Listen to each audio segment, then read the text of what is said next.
Hello students, welcome to my YouTube channel easy learning. इस video में हम BPCG 175 की बुक जिसका नाम है जीवन यापन के लिए मनोविज्ञान, उसके फर्स्ट यूनिट के थर्ड मोस्ट इम्पोर्टेंट क्वेश्चन पर डिस्कशन करेंगे। तो गाइज, हमारा जो थर्ड मोस्ट इम्पोर्टेंट क्वेश्चन होने वाला है वो बार बार एग्जाम में आया है और इसलिए ही आपके लिए बहुत ज्यादा इम्पोर्टेंट हो जाता है। ये क्वेश्चन है स्वास्थ्य का जैव मनोसामाजिक मॉडल, जो कि ये इस फर्स्ट यूनिट में तो है ही, आगे के और यूनिट्स जो है उनमें भी 2-3 यूनिट्स में ये देखने को मिला ये टॉपिक।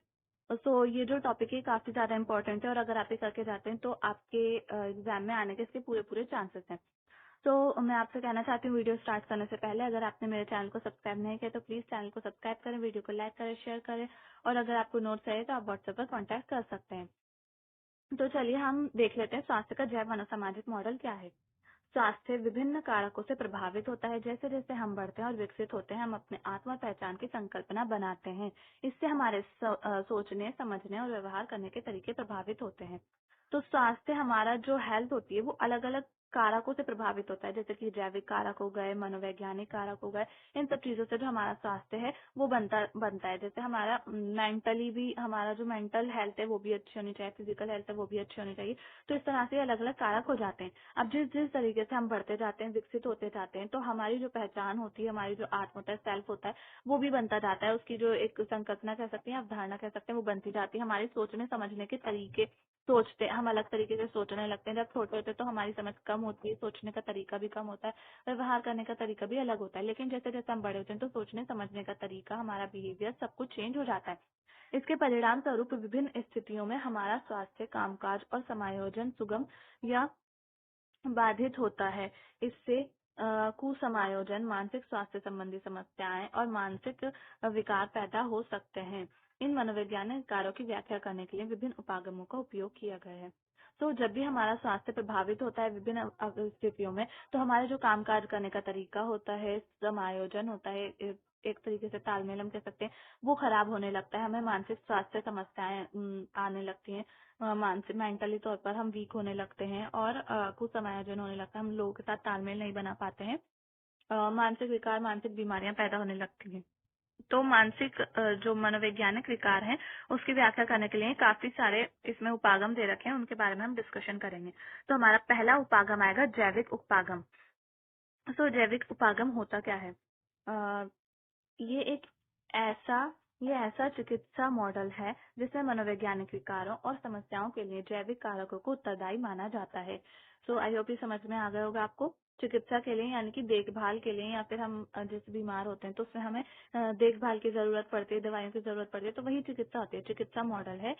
और जो जैविक उपागम है वो चिकित्सा मॉडल होता है जिसमें हमें, जैसे हमें कोई भी मेंटली तौर पर हम वीक हुए, कोई भी बीमारी हुई, मनोवैज्ञानिक बीमारी हुई, तो उसकी समस्याओं के लिए जैविक कारकों को जिम्मेदार माना जाता है। अब जैविक कारक जैसे कि अनुवांशिक कारक आ गए, मस्तिष्क क्षति आ गए, मस्तिष्क के कामकाज में विसंगति, हार्मोनल असंतुलन, क्रोमोसोम संबंधी अनियमितताएं, न्यूरो प्रणाली आदि इन विकारों के प्रेरणात्मक कारक हैं। जैसे मैं आपको एग्जांपल से समझाती हूँ। जैसे कि बड़े पेरेंट्स होते हैं, कोई पेरेंट्स है, उनको कोई बीमारी हुई या फिर कोई उनकी ऐसी बीमारी, जैसे आपने सुना भी होगा खानदानी बीमारी, तो बच्चों में भी उनकी वो बीमारी आ जाती है, तो वो हमारा जैविक उपागम हो जाता है। दूसरा आएगा मनोवैज्ञानिक उपागम। मनोवैज्ञानिक उपागम स्वास्थ्य समस्याओं और मानसिक विकारों में योगदान करने वाले मनोवैज्ञानिक कारकों पर केंद्रित है। इसके तहत 3 प्रमुख परिप्रेक्ष्य हैं।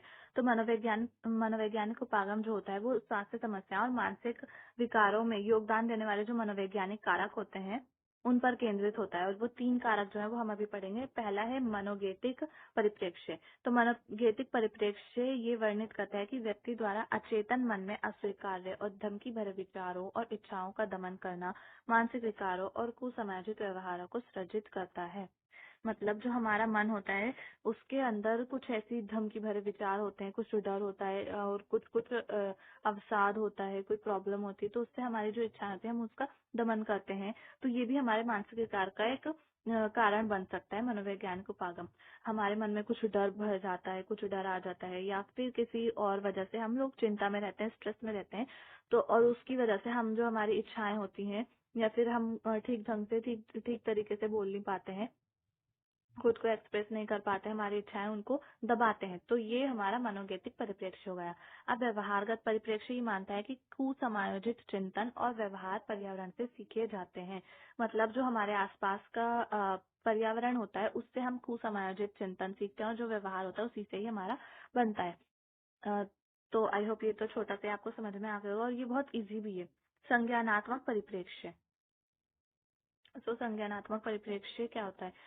को अनुकूलित व्यवहार और विकारों के लिए उत्तरदायी के रूप में हमारे चिंतन पैटर्न की भूमिका पर ध्यान केंद्रित करता है।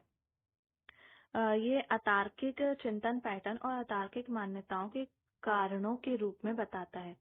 तो हमारा व्यवहार अनुकूलित क्यों है और उसकी वजह से विकार हो रहा है, वो किस लिए जिम्मेदार है? तो ये हमारे चिंतन पर, किस तरह की हमारी सोच है हमारे मन में, उसके पैटर्न पर और उसकी भूमिका पर ध्यान दिलाता है।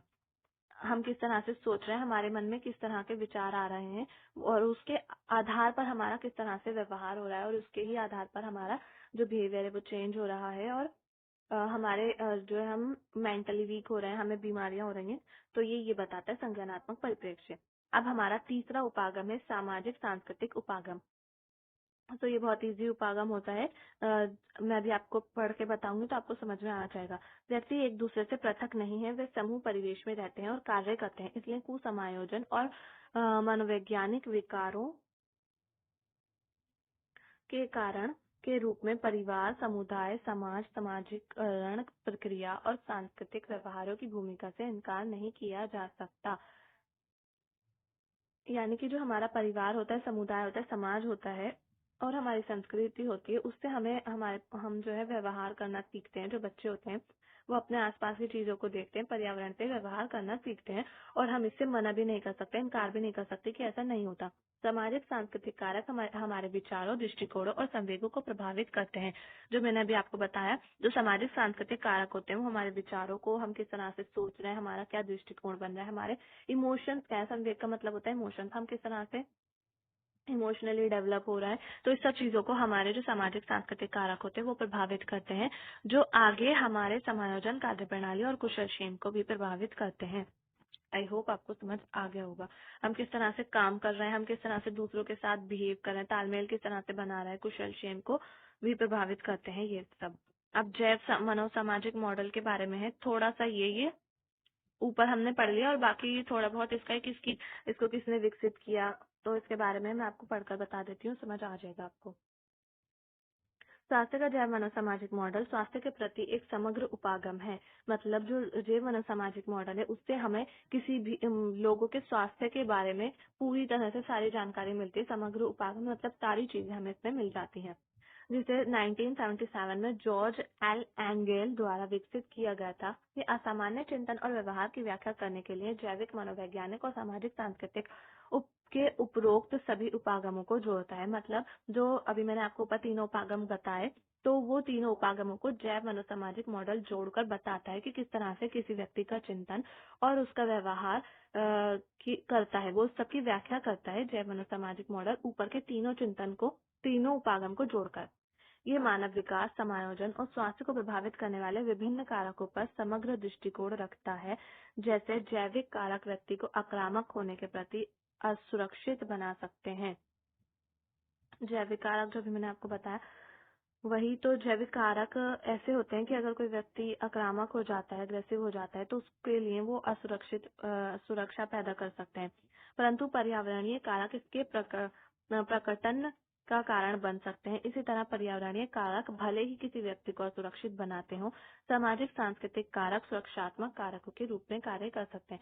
तो ये थोड़ा थोड़ा वही है जो मैंने अभी आपको ऊपर बताया, उन्हीं तीनों दृष्टिकोणों के बारे में बता रखा है।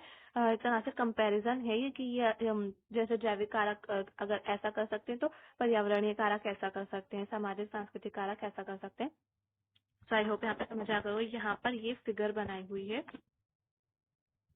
बायोलॉजिकल कारक, बायोलॉजिकल, साइकोलॉजिकल और सोशल।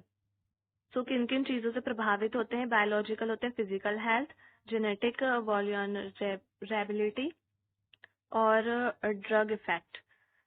फिर साइकोलॉजिकल कारक है coping skills, social skills, family relationship, self esteem, mental health. इन सब चीजों से साइकोलॉजिकल जो कारक होते हैं मनोवैज्ञानिक कारक ये प्रभावित होते हैं। सोशल कारक होते हैं या फिर हम सामाजिक सांस्कृतिक कारक होते हैं पियर्स, फैमिली सर्कमस्टांसेस और फैमिली रिलेशन। तो गाइज आई होप आपको समझ आ गया होगा और ये जो यूनिट है हमारा फिनिश हो जाता है। इसके बाद हमारा नेक्स्ट यूनिट स्टार्ट होगा, वो हम नेक्स्ट वीडियो में लेंगे।